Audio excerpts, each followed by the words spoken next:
Good afternoon, everybody. My name is Rich Whittingham. I'm one of the specialist tutors at the Training Initiative, and I'm here today with Janie Hewitt, the Apprenticeships lead, as part of our newest department, TTI Apprenticeships. And we're here really to have a bit of a discussion about apprenticeships and how they can help you and your organisation. Good afternoon, Janie. It's nice to see you. Obviously, we're doing this remotely at the moment, aren't we? Yes, we are. Yes, we are. Trying to do our bit for obviously distancing and everything. So I suppose let's start at the beginning and actually let me ask, what is an apprenticeship? Because a lot of people out there might have somewhat outdated views as to what an apprenticeship's role is. Okay, so an apprenticeship is an exciting option to get hands-on training and a chance to put your skills into practice. And this is delivered at multiple levels, from school leavers to people upskilling in their careers to complete career changes. So this can be done from the age of 16 right the way through to retirement age. Okay, well, that's different. I always had the idea that apprenticeships were aimed at young people. So anyone at any stage throughout their career can actually do an apprenticeship. Yeah, absolutely. I do think there is quite a lot of skeptic still around with employers who think that when you're talking to them about apprenticeships that they have to take on a 16 to 18-year-old rather than looking at the current workforce and how they can support and skill them and aid their progression within the workplace. So if I was in a management position and then went on an apprenticeship, would I have to then drop down to an apprentice wage? Or how does that work? How do you get paid as an apprentice? No, absolutely not. So it will be the same terms and conditions of a normal employee, but you would have to show a significant gap within skills and knowledge to be able to be put onto an apprenticeship standard. So you would remain at your normal salary as an upskilling, but if you were to a 16-year-old to come in to an apprenticeship, it would be down to the employer's discretion on how much they would pay them. So there's a set amount basically for the national minimum wage or the apprenticeship wage, which is currently at £4.15. But we do encourage the employers to kind of pay a little bit more to be able to support that person with travel, with the logistics of it, and also for them to be able to complete their apprenticeship and not put them into financial difficulty. Okay, that's really good. So again, that's something that I wasn't really aware of. So, I mean, how much does it cost? Is there any funding available for organisations to help pay for apprenticeship training? Yeah, absolutely. The government has heavily invested within apprenticeships recently with the new government incentives, which can be located on our website and our blogs. But the employee doesn't have to pay the full amount, so they will have to pay 5% towards the cost of the training and assessing of an apprentice. But it would also depend on whether or not you were a levy employer or a non-levy employer to how much funding you will be able to receive and what government incentives. And we can do that through an initial training needs analysis to look at what funding is available to each employer. Okay, excellent. So it's good to know that there is funding out there. You mentioned there about the levy and the non-levy. Could you explain a bit more about that? Yeah, so if you were a levy employer, it would go on your PAYE salary bill. You could also, as a levy employer, actually transfer unused funds in your account to small, medium businesses, and they would set up on the apprenticeship service to be able to reserve those funds to pay towards the 95% government contribution costs. So again, we would do that through the training needs analysis, and we would look at if you are a levy customer, dependent on your PAYE. We'd look at if you have less than 50 employees, and the government would also pay 100% apprenticeship training costs for the maximum funding band if you've taken on somebody between the age of 16 to 18 or 19 to 24 with an education and healthcare plan. So there's lots of different options depending on the situation that you're in and the type and size of business that you are. Excellent. Okay. How long does an apprenticeship normally take? Well, it can take up to 6 years, actually. So it would really depend on what apprenticeship. So between 12 months minimum for teaching and learning, but then up to 6 years. So for larger organisations that are more into bespoke like aerospace, they will go on to a long-term apprenticeship programme, but then there'd be shorter apprenticeship programmes potentially like business admin, where dependent on the learner's starting point, so the prior knowledge and skills that they're coming to for the apprenticeship, they would then be on for the dependent amount of time to meet their learning needs. Okay, so how does it actually work practically then in terms of, let's say that I owned a company and I wanted to put some of my staff through the apprenticeship scheme. How much time would I have to give them off? Are we talking about sort of day release to go to classes and things like that? It would depend on who uses the provider. So if you were working with a college or an FE, they do sometimes do day release, and dependent on what apprenticeship standard that you're working on. Most independent providers do workplace, so the assessor would normally, in normal times, go out to see the learner every month and do the teaching and learning and then the planned assessment in the workplace. But in current times, we're actually doing it remote. So the sessions will be booked in remote, which would be recorded, and that would be where they would come off the job. So within contracted working hours, but we class it as off the job to be able to receive the required teaching and learning to meet their needs.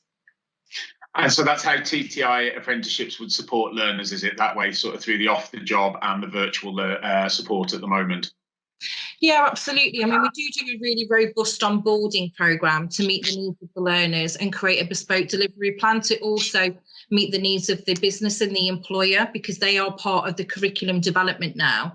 So at the moment, currently, we are actually delivering the teaching and learning to meet the needs of the learner by remote session. As we move back into, so we're saying, more normal times in the future, then we will go back into the workplace and be able to sit down face to face and actually support the learners through that one-to-one delivery. Excellent.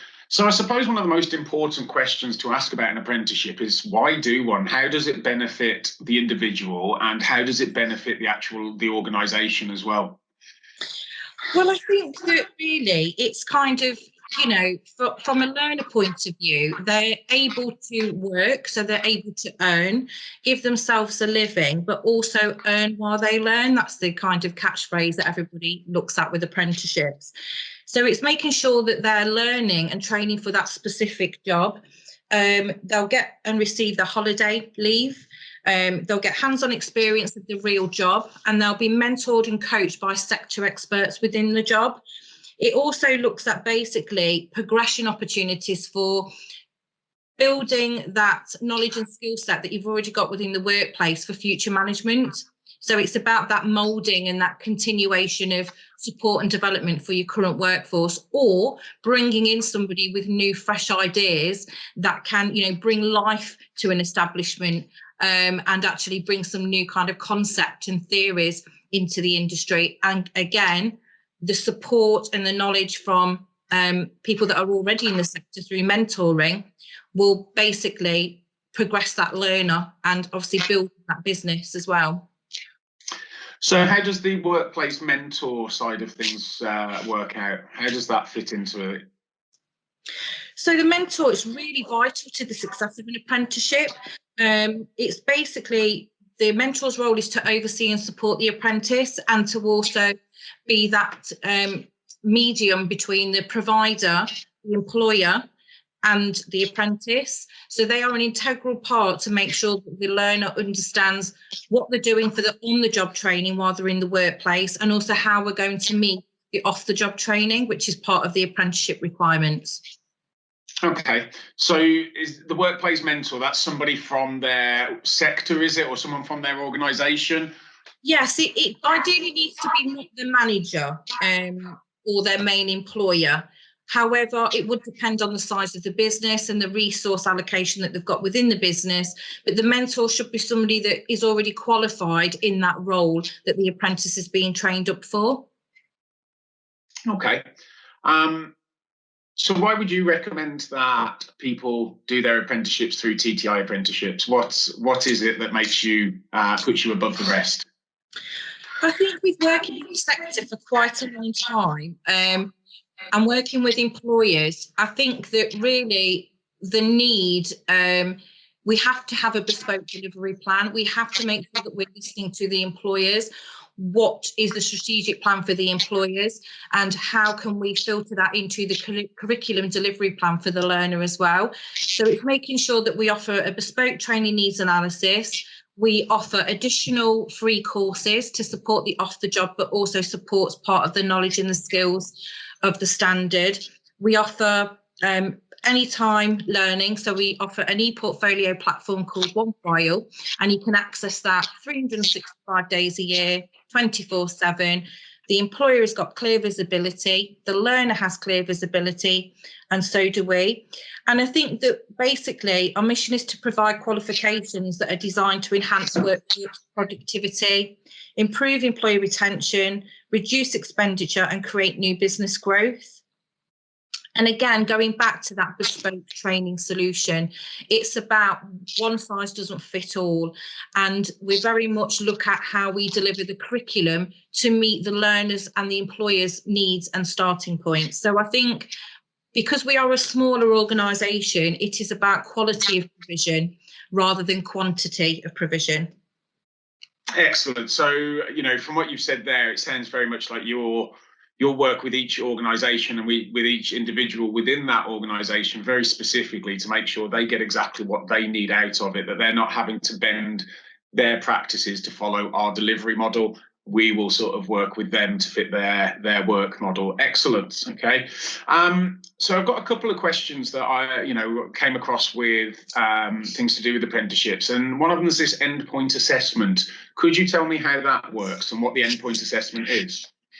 Yeah, so before we get to endpoint assessment, basically, just to explain the learner journey a little bit to you, once the learner has completed all of the required practical period trainings, that's all of the teaching and learning training, and that is determined on the learner starting points, they have to get to a gateway. So the gateway takes place before the endpoint assessment can start.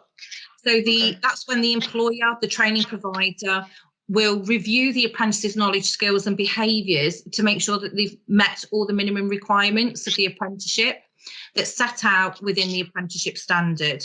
And everybody's agreed that they're ready to take that assessment. So once all of that agreement's in place and we've completed all of the due diligence to make sure that they've met all the requirements, they then move on to what's something's called an endpoint assessment, where we work with an endpoint assessment centre or organisation that is selected by the employer. And this is where the learner will then basically go off to this organisation, or they'll do it remotely with COVID, and they look at testing the knowledge, the skills and the behaviours that the apprentices gain during the training. So again, it's unique to each standard. Each standard dictates what's going to be covered in the endpoint assessment, but we prepare that apprentice all the way through their practical period. And it demonstrates the competence of the apprentice within their role. And then the competence is valued by current and future employers. And within that, they can work towards a pass, a merit, a distinction, dependent on what the standard discipline really. And all the EPA plans are all found on the Institute of Apprenticeship. So if it's something that you're thinking, actually, I want to know more about that, you can just access through the Institute of Apprenticeships to look at the requirements for the endpoint assessment. So it's not something that we validate like the old MVQ where we sign everything off. It goes to an external body for them to complete the endpoint assessment requirements, and then they will let the provider know the results of that. I suppose things like that, activities like that, actually help to promote sort of clarity and a better sort of standard of work when you're getting that oversight from a third party, doesn't it? It does, and I think that the judgment is not down to you of the level of competence. Our role is to make sure that we are providing the effective teaching and learning, and the assessment is done at the end by an external organisation. So it's their time to shine, really, and it's our role to make sure that that apprentice is prepared, and we wouldn't put them through gateway into endpoint assessment unless we were all in agreement. It's a very, tripartite agreement that we would all say, yes, that apprentice is ready, because otherwise you're setting them up to fail, and that's something that we definitely won't do. Okay, and what's the Digital Apprentice Service, the DAS? Okay, so it used to be known as the DAS. It's now been renamed to the Apprenticeship Service. It's the government's portal for the employers, really, to kind of register their account on there. And we have got quite a comprehensive guide on how they can do that as well, because it's quite new to non-levy, but levy, they've had this in post since 2017. So it basically helps the employers to access levy funds and account balance, transfer funds from large levy to small SME, find and manage training providers so they can go on there and actually locate training providers and what standards and apprenticeships they offer in their area, how to manage the apprenticeships, and also how to manage apprenticeship recruitment. So it's a really, really good portal for employers to even just go on and have a look, especially if they're looking at trying to find a provider and also looking at recruiting an apprentice, because all of the service will be on there for them. Okay, excellent. And what are you actually currently offering apprenticeships in? Wow, okay. So currently we have business services. So under that we have the team leader, which gives the LMI effective leadership development as part of that, which is a unique offer. We do the improvement practitioner, business administration, customer service. We also do junior content producer, shortly digital marketing. And then we also offer the health and social care suite and the childcare suite from early years right the way through to residential. And then the new apprenticeships that we're offering at the moment is the assessor coach and the learner mentor as well. But there's more to follow, I'm sure, Rich. Sounds like quite a wide variety of courses that you're offering already, and like you said, I'm sure there will be more to follow. So, I mean, you've certainly given me an insight into, another part of our business, the apprenticeships, which I wasn't that familiar with, and I have to say, I think I was one of those people that had a bit of an outdated view of it, thinking that this was, very much for young people, school leavers, to get them into work. But actually, as you've highlighted, this can be done at any point throughout your career, from your first day on the job through to being like the chief exec or the managing director of a company. We've all got space where we can learn and develop, and obviously this brings in a new way that we can learn whilst on the job. Have you got anything else that you think it would be really useful for those watching this to know about apprenticeships, or about how we can support them in apprenticeships for their staff? I think it's just really being aware of the job requirement, because it is an auditable requirement. And I think that when you do talk to an employer and you say to them that they need to give up 20% of the apprentice's normal working hours, it kind of has to see how does that fit into the business. But it's about working together on an off-the-job delivery plan to see what training and development do they already have, and how the off-the-job can be achieved right from the very beginning and not shoehorning it in later. It's got to be a plan at the very beginning, and that plan's movable. But again, it's making them fully aware of how they are such an important part of the off-the-job training. Okay, excellent. Right, well, I'd like to say thank you to you, Janie, for doing this little webinar with me. I'd like to say thank you to everybody who has logged in to watch this. And should you have any further questions, or you'd like any further information, please don't hesitate to get in contact with us. The email address is on the bottom of the screen right now, or you can follow us on our social medias, TTI Apprenticeships. So from me, I'd like to say thank you once again, and I look forward to seeing you all again on our next series of webinars.